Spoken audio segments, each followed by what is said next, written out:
Hello everyone, আসসালামু আলাইকুম। আজকে আমার রেসিপি আলু পুরি। আশা করছি রেসিপিটি আপনাদের ভালো লাগবে। যদি রেসিপিটি আপনাদের ভালো লাগে তাহলে একটা লাইক দিয়ে সাবস্ক্রাইব করে আমার পাশে থাকবেন। আরও নতুন নতুন ভিডিও পাওয়ার জন্য কিভাবে অল্প সময়ে এই আলু পুরিটা তৈরি করা যায় সেটাই আপনাদেরকে আজকে দেখাবো। তাহলে আমি শুরু করি। এখানে আমি একটা বাটি নিয়ে নিলাম। বাটিতে আমি 2 কাপ ময়দা নিয়ে নিলাম। ময়দাটা নেওয়ার পর এর মধ্যে আমি পরিমাণ মতো লবণ দিয়ে দিলাম। এখন 1 টেবিল চামচ পরিমাণ সয়াবিন তেল দিয়ে দিলাম। তেলটা দেওয়ার পর হাত দিয়ে তেলটা ময়দার সাথে আমি মিশিয়ে নিলাম। তেলটা মিশিয়ে নেওয়ার পর অল্প অল্প পানি দিয়ে আমি একটা ময়দার ডো তৈরি করে নিব। পানিটা আমি আগে থেকে হালকা গরম করে রেখেছি। ওই পানি দিয়েই আমি ডোটাকে তৈরি করে নিতেছি। পানিটা একবারে দিতে যাবেন না, তাহলে পানিটা বেশি হতে পারে। ওই কারণে আমি অল্প অল্প পানি দিয়ে ডোটাকে তৈরি করে নিলাম।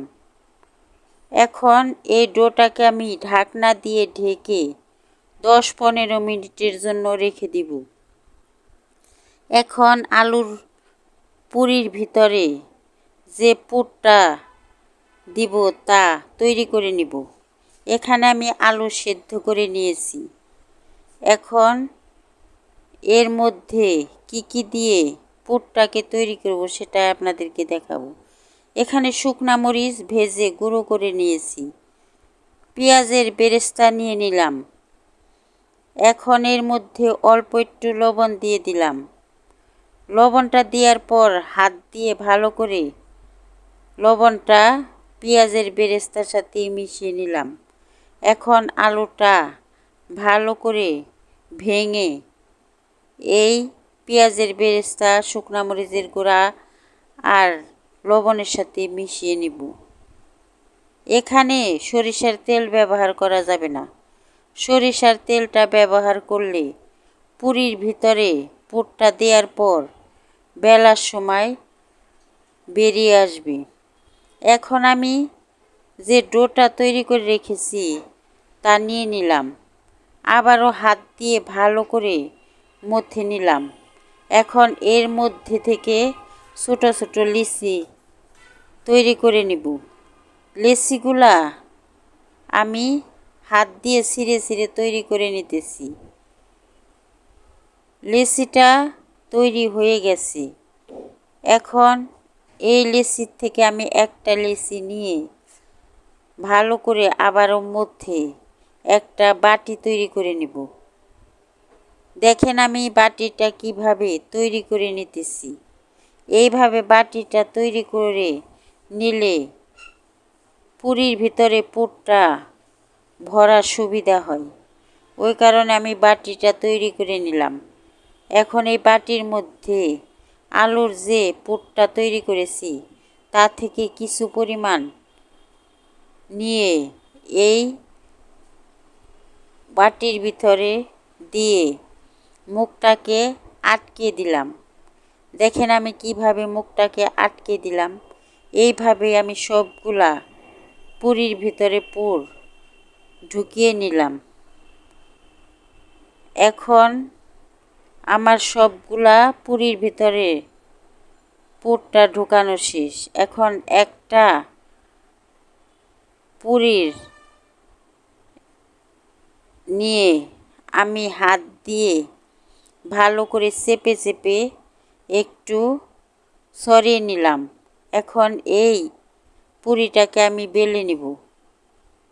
এমনভাবে বেলতে হবে যাতে মাঝখানে বেশি চাপ না লাগে। আমি উল্টিয়ে পাল্টিয়ে পুরিটাকে বেলে নিতেছি। চারপাশে বেশি বেলতে হবে, মাঝখানে চাপ না দিয়ে। একটা পুরি আমার বানানো হয়ে গেছে। এইভাবে আমি সবগুলা পুরি বানিয়ে নিব। এখন একটা পুরি বানানো শেষ। দেখেন কতটা সুন্দর হয়েছে।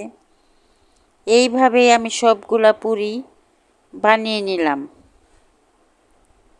এখন ভাজার জন্য আমি চুলায় চলে যাব। চুলায় আমি আগের থেকেই কড়াইয়ে তেল দিয়ে রেখেছি। তেলটা একদম গরম হয়ে গেছে। এইভাবে তেলটাকে গরম করে নিতে হবে। একটা পুরি আমি এই তেলের মধ্যে দিয়ে দিলাম। তেলের মধ্যে দেওয়ার পর কিছুক্ষণ পরেই পুরিটা তেলের উপরে ভেসে ফুলে উঠবে। আমার পুরিটা তেলের উপরে ভেসে ফুলে উঠেছে। এখন এই পুরিটাকে আমি উল্টিয়ে দিব। পুরিটা উল্টিয়ে পাল্টিয়ে ভাজতে হবে, তা না হলে পুরিটা পুড়ে যাবে। আমি উল্টিয়ে পাল্টিয়ে পুরিটাকে ভেজে নিতেছি। এক পিঠ ভাজার পরে উল্টে দিলাম।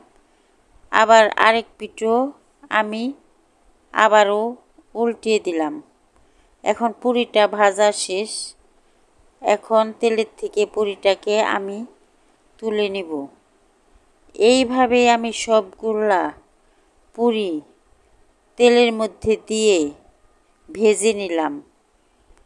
দেখেন পুরিগুলা কতটা সুন্দর হয়েছে। একবার বানিয়ে খেয়ে দেখেন, আপনাদেরও ভালো লাগবে আশা করছি। যদি আমার রেসিপিগুলো আপনাদের ভালো লাগে তাহলে একটা লাইক দিয়ে সাবস্ক্রাইব করে আমার পাশে থাকবেন। ধন্যবাদ সবাইকে।